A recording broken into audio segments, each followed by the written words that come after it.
magic trick I've ever seen. Every great magic trick consists of 3 acts.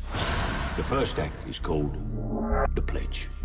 The magician shows you something ordinary, but of course, it probably isn't.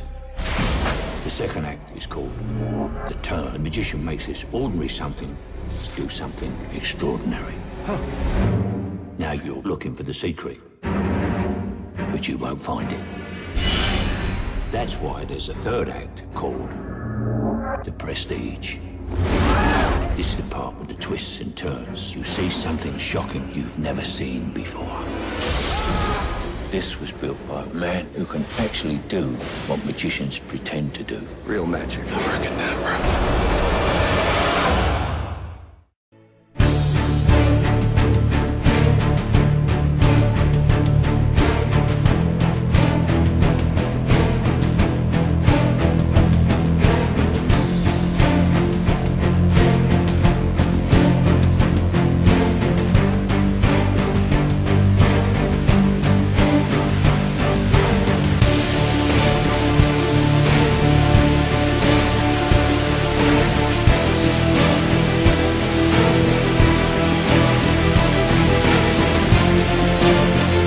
Pulls it back to Xavi. Xavi picks his spot, and it's 3-0.